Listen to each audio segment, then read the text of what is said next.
Good morning. I am Javi, your host here at Spreaker.com.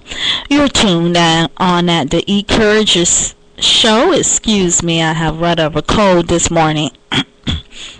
As I said, I am Javi, your host. You're tuned in with the Encourages show that is on Spreaker. I told you that I had a little surprise for you, and that would be that we're going to be talking about commitment to yourself and financial management. So, surprise, that is what we are going to be discussing this morning. First of all, we want to deal with commitment to oneself, because it is hard to get your finances in order if you're not committed to yourself in certain areas of your life. Excuse me. For example, with commitment to ourselves, I can use me as an example, and maybe a couple of other people that I perhaps know, whom you will never find out about. But when it comes to commitment to yourself, one thing that I have learned is that if we're going to be fully committed to ourselves, excuse me, especially me, myself, one thing I had to learn was to begin to think for myself. Honestly, you don't want everybody doing your thinking for you.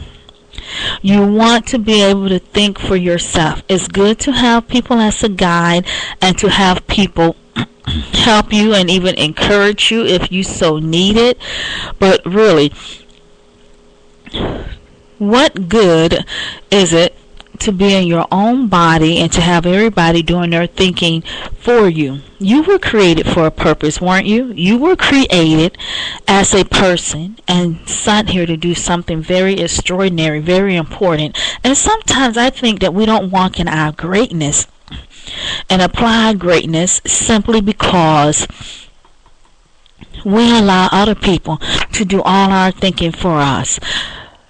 For example, if you have friends, most of them get together and they do things this way or that way, and they don't want you to break protocol because that's their thing. Sometimes you have to look at your situation and say, hey, I still like you all and I still want to be your friend, but I want to do this my way. This way I think it should be done. Doesn't mean that they're doing something wrong. When I was growing up, I had a group of friends who I didn't notice till much later in life. Well, a couple of years down the road. Well, when they were with me, they didn't discuss doing drugs and drinking because I was not involved in that, and they knew that. So when I was with them, sometimes I might hear a joke about it, but they never just came out and said that that's what they were into.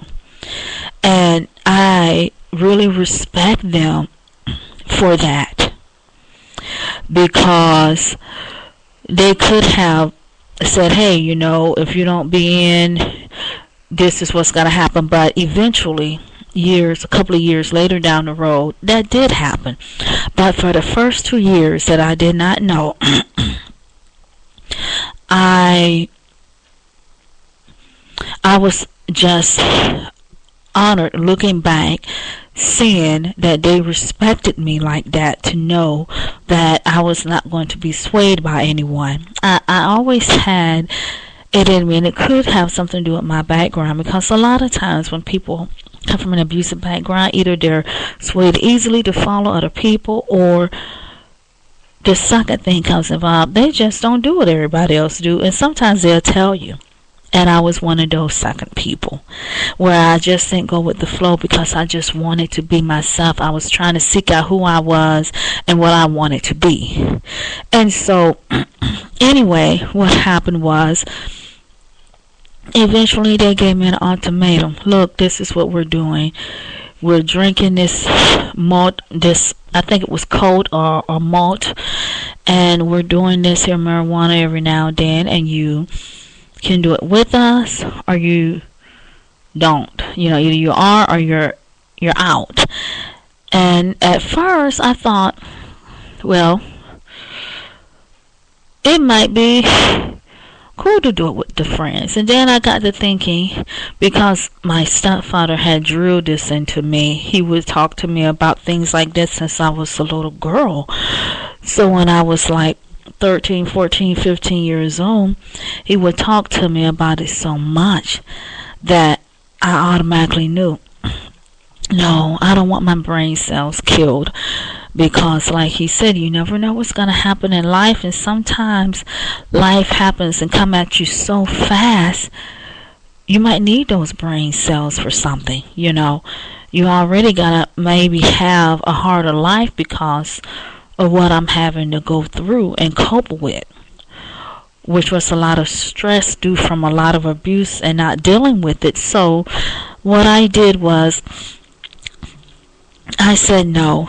And of course, the first time before I said no, I sipped that beer and it tastes yucky. I threw up. I held it in. It tastes gross.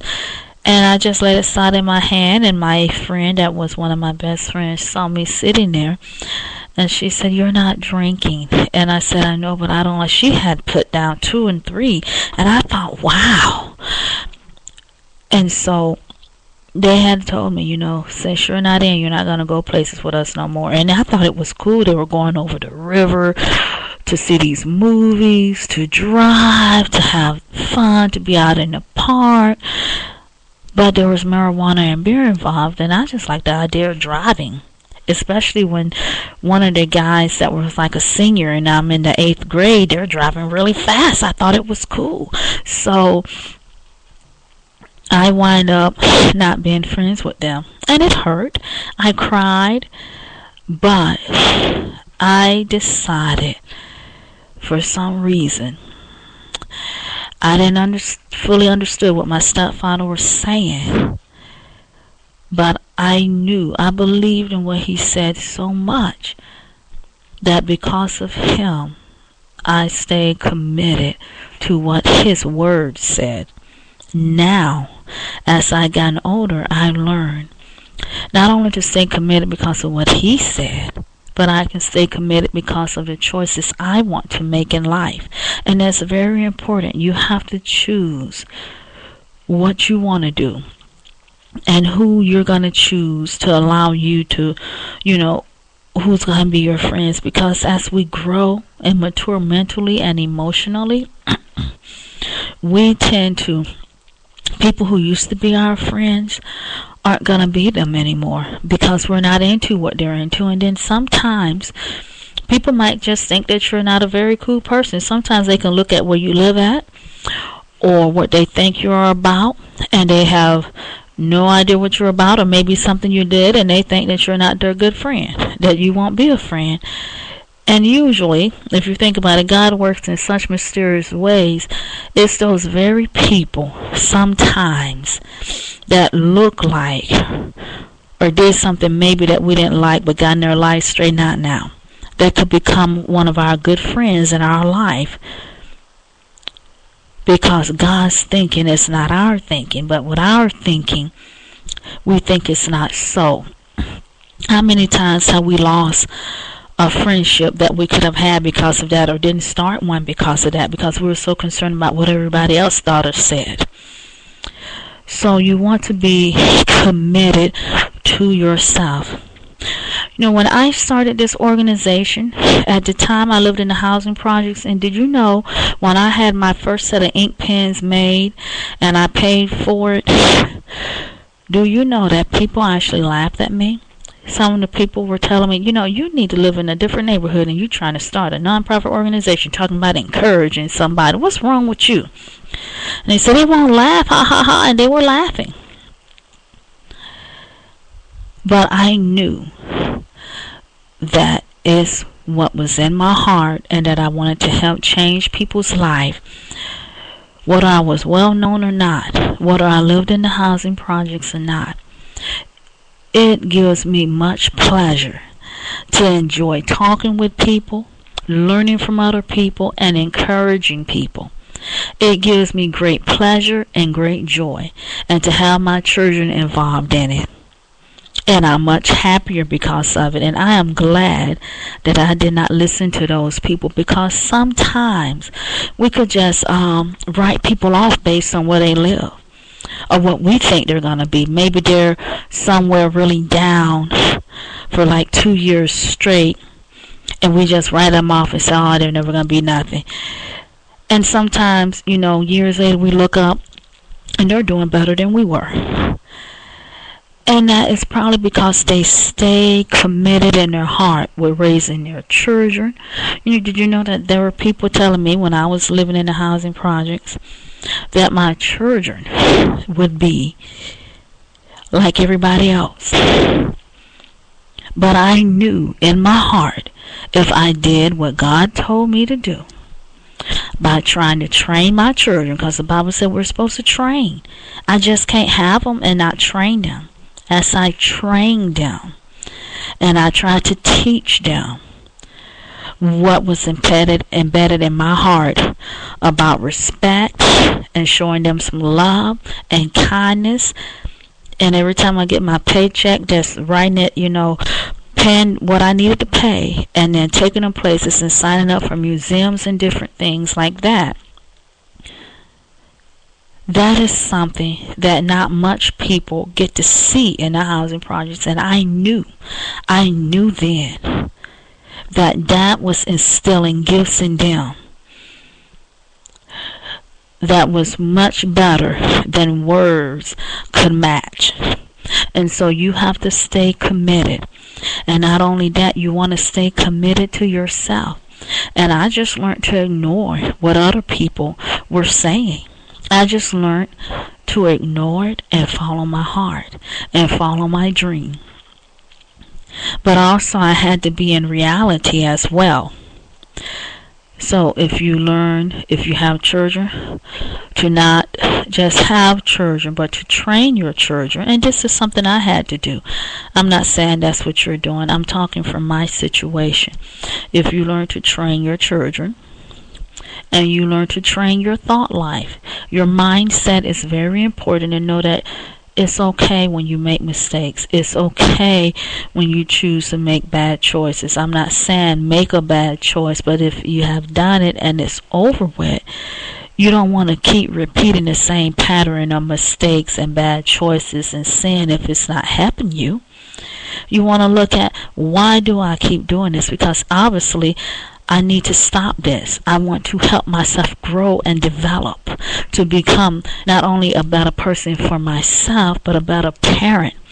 And more than anything, enjoy my life. Because no matter where you at, whether you live in the housing projects or wherever it's at, your mindset have everything to do with how well you want to be committed and dedicated. How well you want to be committed and dedicated to whatever it is that you want to do, whether it's train your children. There are people that I know that live in nice homes. I don't have anything against that. Kids are not happy. They are not trained. It all begins with, what do you consider success? What do you consider happy? Commitment to yourself. Commitment to training your children. It could just be 5 to 30 minutes a day, learning to get to know your child. Maybe teaching them some things, saying some things to them that could help them, that could be like what I call greatness nuggets. Could really be beneficial to them, because kids are longing for something in their heart. And when the person that's raising them say something, when mama says something, or daddy says something, they feel so great because it came from them. As well, once you begin to do that, we want to consider that being committed to yourself. That's stress management. You're learning to manage your stress, learning to meditate, whether it's just sitting by water if you're in a nice area to do that, or whether it's just imagine you're by water, whether it's turning on a tape for meditation, whatever it be. However you want to calm your nerves or calm your mind, then you will adapt to